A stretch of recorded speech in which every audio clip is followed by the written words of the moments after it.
नमस्ते, कैसे आप सभी लोग। आशा करता हूँ आप लोग बहुत ही ज़्यादा अच्छे होंगे। आज हम क्या करने वाले हैं, आज हम इर्रेशनल नंबर्स को देखेंगे। और अब तक हमने क्या किया, आज तक हम यही देखते आए कि कोई नंबर को हमने देख लिया और हम देखते ही समझ जाते हैं कि ये एक इर्रेशनल नंबर होगा, ठीक है।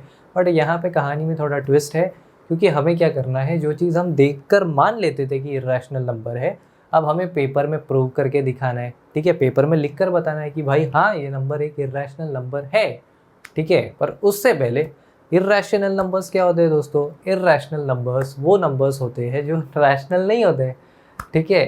अब रैशनल नंबर क्या होता है? कोई भी नंबर अगर आप P/Q फॉर्म में लिख सको तो उसको आप रैशनल नंबर बोलते हो, जहाँ पर आपका Q नॉट इक्वल होता है 0 के, ठीक है। और रैशनल नंबर्स दो प्रकार के होते हैं। एक होता है टर्मिनेटिंग, यानी कि जैसे अब मान लो 5/2, अगर मैं 5 को 2 से डिवाइड करता हूँ तो आंसर आता है 2.5। इसका मतलब 2.5 पे नंबर ख़त्म हो गया, टर्मिनेट हो गया, इसलिए हमने बोल दिया टर्मिनेटिंग रैशनल नंबर। दूसरा होता है आपका non terminating but repeating. Example हो गया 1/3।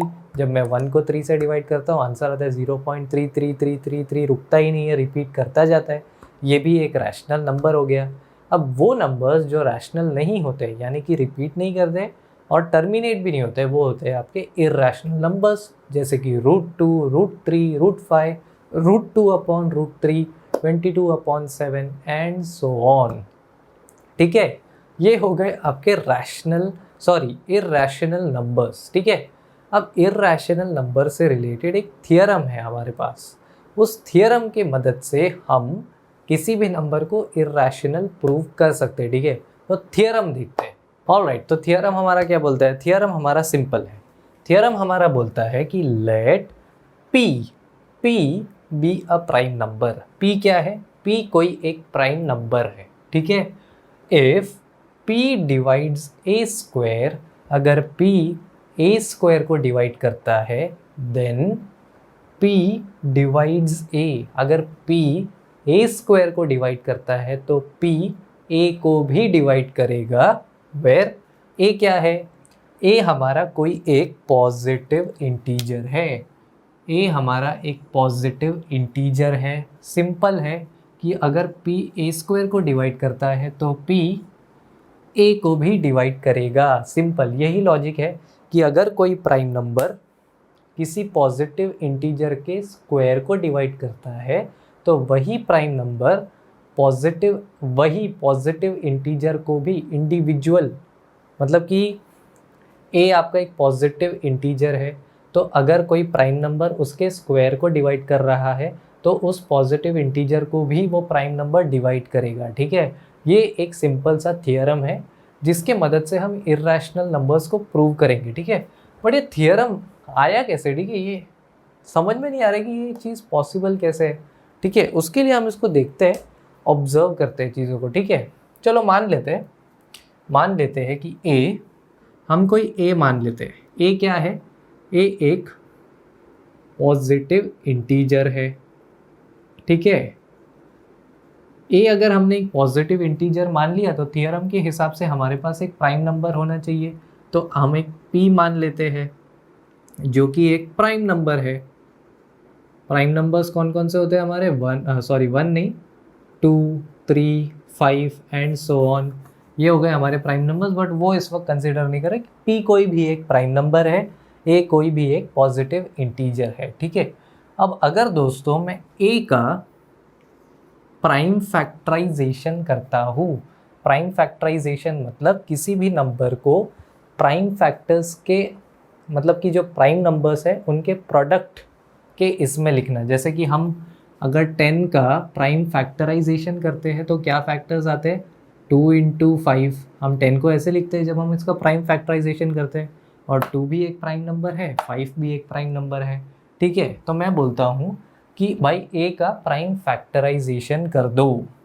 तो अगर मैं ए का प्राइम फैक्टराइजेशन करता हूँ तो इसके फैक्टर्स होंगे, लेट्स से वो फैक्टर्स है P1, P2, P3 so on up to Pn, ठीक है। इसके फैक्टर्स मान लेते हैं, कुछ P1 होंगे, P2, P3 so on up till Pn, ठीक है, जहाँ पर आपका P1 जो है ना वो किसी के भी इक्वल हो सकते हैं। जैसे P1 इक्वल हो सकता है P6 के, P1 इक्वल हो सकता है P100 के, ठीक है, क्योंकि हम ये मान रहे हैं कि ये सारे जो प्राइम नंबर्स है दे आर नॉट नेसेसरीली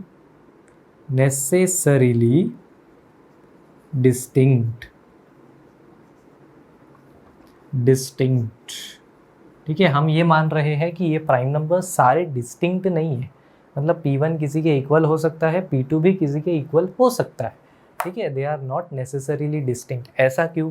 क्योंकि 20 का जब हम प्राइम फैक्टराइजेशन करते हैं तो 2 × 2 × 5 लिखते हैं, तो 2 2 बार आया है तो इसको हम पावर के हेल्प से लिखते हैं, है कि नहीं? तो इसके इसमें भी तो पॉसिबल हो सकता है कि P1 5 बार आया हो तो हम कैसे लिखेंगे P1 raised to 5, ठीक है। इसलिए हमने ये कंडीशन यहाँ पर लगाया है, ये चीज़ यहाँ पर डिक्लेयर कर दी है, ठीक है। अब जब मैं a स्क्वायर करता में करता हूँ तो क्या आंसर आता है? a स्क्वायर का मतलब होता है a, और a की वैल्यू क्या है?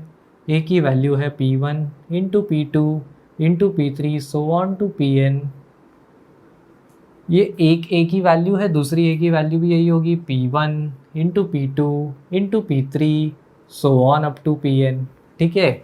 अब जब मैं इसको लिखूंगा तो ये कैसे दिखेगा? ये दिखेगा कुछ ऐसे, P1 square, P2 square, P3 square so on up to Pn square, ठीक है। ये चीज़ किसके इक्वल है? a स्क्वायर के इक्वल है, ठीक है। अब हमें क्या पता है? हमें ये पता है कि p डिवाइड्स a स्क्वायर, ठीक है, ये हमें पता है। हमें ये चीज़ पता करनी है कि अगर ये ट्रू है तो ये भी ट्रू होना चाहिए कि p डिवाइड्स a, ठीक है, p डिवाइड्स a स्क्वायर। अब यहाँ पे ध्यान से देखो, a के prime factors P1 P2 P3 so on to Pn है, ठीक है। मतलब a के प्राइम फैक्टर्स क्या क्या है? P1 है, P2 है, P3 है, ठीक है। अब हमें पता है कि p जो है ना, p a स्क्वायर को डिवाइड करता है, ठीक है। अगर p a स्क्वायर को डिवाइड करता है तो क्या p a स्क्वायर का फैक्टर हुआ? बिल्कुल हुआ। और यहाँ पर हमारे पास सारे प्राइम फैक्टर्स का लिस्ट है, इसका मतलब कि p इन्हीं नंबर्स में से कोई एक नंबर होगा, ठीक है। ये समझ में आ रहा है कि नहीं आ रही है? p इन्हीं नंबर्स में से कोई एक नंबर होगा, इसका मतलब p a स्क्वायर को डिवाइड कर रहा है तो p a स्क्वायर का एक प्राइम फैक्टर है, ठीक है। ये चीज़ आपको समझ में आनी चाहिए। अब नोटिस करो कि a को हमने माना था P1 P2 P3 so on up to Pn, ठीक है। अब a के प्राइम फैक्टर्स है P1 P2 P3 Pn, पर इन्हीं P1 P2 P3 Pn में से कोई एक नंबर p है। इसका मतलब क्या है कि p यहाँ पर भी मौजूद है। अगर p यहाँ पर भी मौजूद है इसका मतलब p a को डिवाइड कर रहा होगा। कहीं यहाँ पर रास्ते के बीच में हमें एक p भी मिल जाएगा और वही p a को डिवाइड करेगा। इसका मतलब अगर ये चीज़ ट्रू है तो इस चीज़ को भी ट्रू होना पड़ेगा। और ये हमें कैसे पता चल रहा है? Bye fundamental theorem of arithmetic, ठीक है। फंडामेंटल थियरम ऑफ अरिथमेटिक से हमें पता है कि every number can be expressed as product of primes in a unique way until and unless you consider their order। जब तक हम ऑर्डर को कंसिडर नहीं कर रहे हैं तब तक जब हम प्रोडक्ट ऑफ प्राइम्स लिखते हैं वो एक यूनिक कॉम्बिनेशन होता है। ये फंडामेंटल थियरम ऑफ अरिथमेटिक से हमें पता चलता है। इसका मतलब ये एक यूनिक कॉम्बिनेशन है, ये भी एक यूनिक कॉम्बिनेशन है, ठीक है। और यहीं पे हमारा p मौजूद है। इसका मतलब अगर ये चीज़ सच है तो ये भी सच होगा, ठीक है। ये चीज़ हमने फंडामेंटल थियरम ऑफ अरिथमेटिक और प्राइम फैक्टराइजेशन की मदद से प्रूव कर दी है, ठीक है। अब ये क्या सचमुच सच है उसको देखने के लिए छोटा सा एग्जांपल कंसिडर करके देख लो। जैसे कोई एक नंबर उठा लो 3। एग्जाम्पल के लिए उठा लो 3। 3 है, क्या है 3 एक प्राइम नंबर है, इसका मतलब आपका p जो है वो 3 के इक्वल पकड़ लो। दूसरा नंबर एक पॉजिटिव इंटीजर ले लो, ठीक है, a को इक्वल ले लो, मान लो 9 के, ठीक है। अगर मैं a स्क्वायर करता हूँ तो आंसर आता है 9 इंटू 9। क्या 9 इंटू 9 3 से डिवाइड होता है? बिल्कुल होता है। 3 1 ज़ार, 3 3 ज़ार, 9 3 ज़ार 27, बिल्कुल डिवाइड हो रहा है। a की वैल्यू है 9, क्या 9 3 से डिवाइड होता है? बिल्कुल होता है। इसका मतलब ये थियरम जो हमने लिखा है ना, ये जस्टिफाई हो रहा है, क्योंकि यहाँ पे हमें दिख रहा है कि ये चीज़ डिवाइड हो रही है। इसका मतलब हमें ये थियरम बराबर से याद रखना है। थियरम बोल रहा है कि if p is a prime number then p divides a square. If p divides a square then p divides a. Simple, बस इस लॉजिक को पकड़ के अब हम एक प्यारा सा प्रश्न देखते हैं, ठीक है। तो प्रश्न देखो, प्रश्न ये है कि प्रूव दैट √2 इज इर्रेशनल। हमें प्रूव करना है कि √2 इर्रेशनल है। अब हम नॉर्मली जब भी √2 को देखते थे हमारे दिमाग में यही आता था कि ये इर्रेशनल है, बट अभी हमें बोल दिया कि भाई प्रूव करके दिखाओ। तो ऐसा जब क्वेश्चंस आता है ना दोस्तों, तो ऐसे क्वेश्चंस में हम इसको अप्रोच अलग तरीके से करते हैं, ठीक है। जैसे क्वेश्चन ये बोल रहा है कि √2 को प्रूव करो इर्रेशनल की, तो हम क्या करेंगे, हम करेंगे एक अजम्पशन। क्या अजम्पशन करेंगे? जो दिया है ना क्वेश्चन में उसका उल्टा आपको अज्यूम करना है। क्या मतलब है इससे मेरा? हमें दिया है कि √2 इर्रेशनल है, ठीक है। हम बोलेंगे नहीं, late √2 be a rational number, ठीक है। हमने बोल दिया कि let √2 be a rational number। देखते तो है √2 रैशनल नंबर लेके होता क्या है, ठीक है। अगर दोस्तों √2 एक रैशनल नंबर है तो क्या मैं √2 को ऐसे लिख सकता हूँ? √2 को मैं लिख सकता हूँ कि √2 इक्वल होगा a/b के, where b is not equals to 0। ये तो पता है, पर एक नया वर्ड यहाँ पे आ रहा है, वो ये है कि एंड a, b आर को प्राइम, ठीक है, को प्राइम। ये जो नया वर्ड आया है ना, ये बड़ा इंपॉर्टेंट वर्ड है, को प्राइम। को प्राइम क्या होता है दोस्तों? को प्राइम वो नंबर्स होते हैं, जैसे दो नंबर्स तब को प्राइम कहलाते हैं जब उन दो नंबर्स का केवल एक ही कॉमन फैक्टर होता है, और वो कॉमन फैक्टर होता है 1। क्या मतलब है इससे मेरा? सिंपल, जब आप 2 और 3 को देखते हो, ठीक है, 2 और 3 का कौन सा कॉमन फैक्टर है? भैया एक ही कॉमन फैक्टर है 1, ठीक है। पर जब आप 2 और 4 को देखते हो तो इनका कौन सा कॉमन फैक्टर है?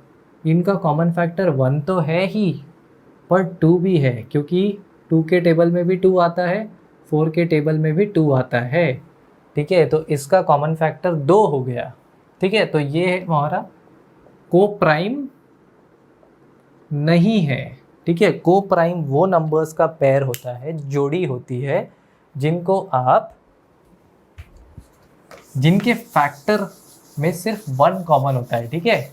को प्राइम वो नंबर की जोड़ी होती है जिसका केवल एक कॉमन फैक्टर होता है 1, ठीक है। तो हम यहाँ पर अज्यूम करेंगे कि a और b को प्राइम है। क्यों हमने ऐसा अज्यूम किया? ऐसा हमने इसलिए अज्यूम किया क्योंकि a और b डिवीजन में है, ठीक है।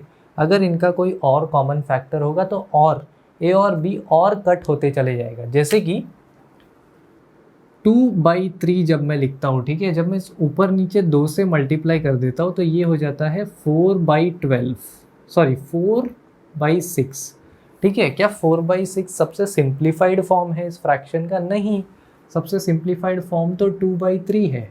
और 2/3 कब मिलता है? जब हम इसका ये जो कॉमन फैक्टर है ना 2, इसको कट कर देते हैं। अब आप देखोगे तो इनका सिर्फ एक ही कॉमन फैक्टर है 1, ठीक है। इसीलिए हमने सबसे सिंप्लीफाइड नंबर बनाने के लिए यहाँ पे अज्यूम किया है कि ये नंबर को प्राइम होगा, और को प्राइम नंबर्स वो नंबर्स होते हैं जिनका केवल एक कॉमन फैक्टर है, वो है 1, ठीक है। ये अजम्पशन के साथ आगे बढ़ते हैं अपन। ये अजम्पशंस के साथ आगे बढ़ते हैं। अब मैंने मान लिया कि √2 इक्वल होगा a/b के, ठीक है। मैं क्या करता हूँ, ये जो है ना ये इक्वेशन, मैं बोलता हूँ कि भाई स्क्वायरिंग बोथ साइड्स, LHS की तरफ भी स्क्वायर कर दो, यहाँ पर भी स्क्वायर कर दो, क्योंकि इससे हमें कुछ मिलने वाला है। तो मैं यहाँ लिख देता हूँ स्क्वायरिंग बोथ साइड्स। इससे क्या होगा, इससे ये हो जाएगा कि 2 इक्वल हो जाएगा a² / b² के, ठीक है। अब थोड़ा सा एडजस्टमेंट्स करो, b² को यहाँ ले लो, 2 को यहाँ भेज दो, तो क्या बन जाएगा, b² इक्वल है a² / 2 के। सिंपल। अब a जो है एक को प्राइम नंबर है, b भी एक को प्राइम नंबर है, ठीक है। उसका स्क्वायर भी पॉजिटिव एक नंबर आएगा, यहाँ भी एक पॉजिटिव नंबर आएगा, ठीक है। a² के नीचे मैंने 2 लिखा है, इसका मतलब ये है कि a² 2 से डिवाइड हो रहा है, और जब आप a² को 2 से डिवाइड करते हो तो आंसर b² आता है, जो कि एक नंबर है और वो पॉसिबल भी है, ठीक है, क्योंकि ये को प्राइम की जोड़ी है। ये कोई ऐसा इमेजिनरी नंबर नहीं है, ये चीज़ पॉसिबल हो रही है कि जब आप a² को 2 से डिवाइड करते हो तो एक फाइनाइट आंसर आपको मिल रहा है, ठीक है। तो हम ये बोल सकते हैं कि 2 डिवाइड्स a², क्लियरली दिख रहा है यहाँ से। अगर 2 डिवाइड्स a², 2 एक प्राइम नंबर है, स्क्वायर को डिवाइड कर रहा है, तो थ्योरम से हमने पढ़ा था कि अगर कोई प्राइम नंबर स्क्वायर को डिवाइड करता है तो वही प्राइम नंबर उस इंडिविजुअल नंबर को भी डिवाइड करेगा। So this implies 2 divides a। Simple है, इर्रेशनल। रीज़न क्या है, इर्रेशनल थ्योरम, ठीक है। अब 2 डिवाइड्स a, अब इसका मतलब क्या है कि मैं a को ऐसे लिख सकता हूँ, a कुछ इक्वल होगा 2c के। c कोई एक कांस्टेंट है, c जो है ना दोस्तों कोई एक कांस्टेंट है। ध्यान से देखो, अगर मैं c को मल्टीप्लाई करता हूँ 2 से, तो मैंने मान लिया कि वो a के इक्वल होगा। क्या ये जो 2c है ये 2 से डिवाइड होने वाला है क्या हमेशा? बिल्कुल होने वाला है। तो इसका मतलब a हमारा हमेशा 2 से डिवाइड होगा, तो 2c a की इक्वल है अगर, तो 2c हमेशा 2 से डिवाइड हो रहा है, और c तो हमने कोई एक कांस्टेंट मान लिया है बस।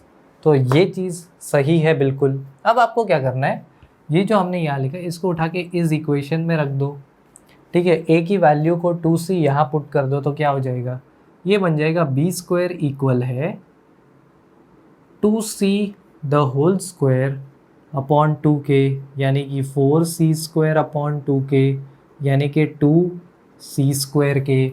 अब आप क्या करो, 2 को यहाँ नीचे लेकर आ जाओ, तो ये बन जाएगा b² / 2 equals to c²। c तो एक कांस्टेंट है, कांस्टेंट का स्क्वायर भी एक कांस्टेंट नंबर है।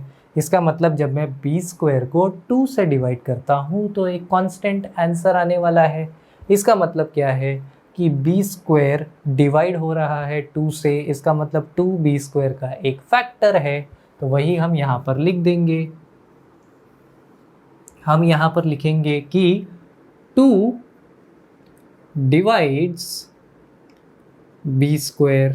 अगर एक प्राइम नंबर स्क्वायर को डिवाइड करता है तो वही प्राइम नंबर उस इंडिविजुअल नंबर को भी डिवाइड करेगा, हमने देखा था। तो बस लिख दो कि 2 therefore 2 डिवाइड्स b, ठीक है, इर्रेशनल थ्योरम। इसका रीज़न है। अब यहाँ पर आप एक चीज़ ऑब्जर्व करो, 2 जो है ना दोस्तों, 2 दूसरे मार्कर से लिखता है, अच्छा दिखेगा। 2 जो है, 2 a को भी डिवाइड कर रहा है और 2 b को भी डिवाइड कर रहा है, ठीक है। पर हमने क्या बोला था कि a और b को प्राइम है, और को प्राइम का केवल एक ही फैक्टर हो सकता है 1। पर यहाँ से हमें दिख रहा है कि भाई ए और बी का 1 के अलावा 2 भी एक फैक्टर है। इसका मतलब जो अजम्पशन हमने किया था कि ए और बी को प्राइम है, वो अजम्पशन रॉन्ग है। ठीक है, वो अजम्पशन रॉन्ग है, और वो अजम्पशन रॉन्ग है इसका मतलब जो हम अज्यूम कर कर चल रहे हैं कि √2 एक रैशनल नंबर है, वो गलत है। इसका मतलब जो क्वेश्चन में दिया है कि √2 एक इर्रेशनल नंबर है, वो सही हो जाता है।